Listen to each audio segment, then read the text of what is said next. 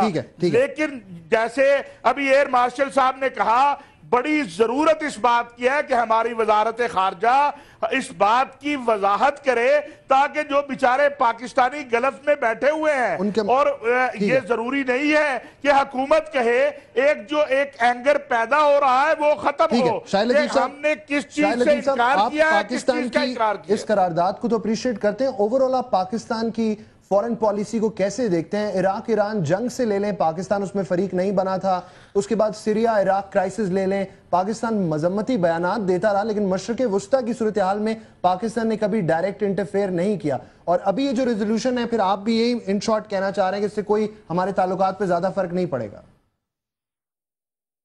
دیکھیں، دو تاریخ میں ایسے واقعات ہیں جہاں پاکستان فریق بنا تھا. ایک حرم شریف پر جب حملہ ہوا تھا تو ہمارے ایس ایس جیز کے لوگ گئے تھے، آپ کو یاد ہوگا، یعنی وہ وہی اسی کیٹیگری میں آ گیا جس کی ہم نے پہلے بات کی ہے کہ اگر خدا نہ خواستہ اس سرزمین کو یا حرمین شریفین کے کسی حصے کو